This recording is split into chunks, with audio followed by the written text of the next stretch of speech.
ഡിന്നറിന് നമുക്ക് നോക്കൂ ഗീ റൈസ്. ആവി പറക്കുന്ന ഗീ റൈസ് കണ്ടു. അമ്മുവാണ് ഉണ്ടാക്കിയത്. എന്താ ഡെക്കറേറ്റ് ഒക്കെ ചെയ്ത് നല്ല നല്ല സ്മെല്ലും വരുന്നുണ്ട് നെയ്യിന്റെ ഇതൊക്കെ. പിന്നെ അടുത്തത് നമുക്ക് സോയാബീൻ ഡ്രൈ റോസ്റ്റ്. അതെ, സോയ ചങ്ക്സ് വെച്ചിട്ട് ഡ്രൈ റോസ്റ്റ് ആയിട്ട് എടുത്തതാട്ടോ. ചെറിയ രീതിയിൽ കുറച്ച് വെള്ളാക്കി ഒന്ന് വരട്ടിയ പോലെ. അതെ അതെ അതെ അതുപോലെ. പിന്നെ സാലഡ്. അതെ, ഇന്ന് ഇത്രയും വിഭവങ്ങളാണ് രാത്രി കഴിക്കാൻ. അതെ, രാത്രി കഴിക്കാൻ എത്ര വിഭവങ്ങളാണ്. വേണമെങ്കിൽ പപ്പടവും. അതെ, അച്ഛന് പപ്പടം നിർബന്ധ.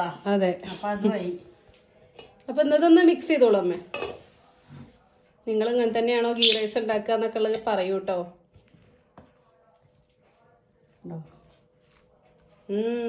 നല്ല സ്മെല്ലും നല്ല ചൂടും ഉണ്ട് കേട്ടോ. നല്ല ചൂടോടുകൂടി കഴിക്കാലോ.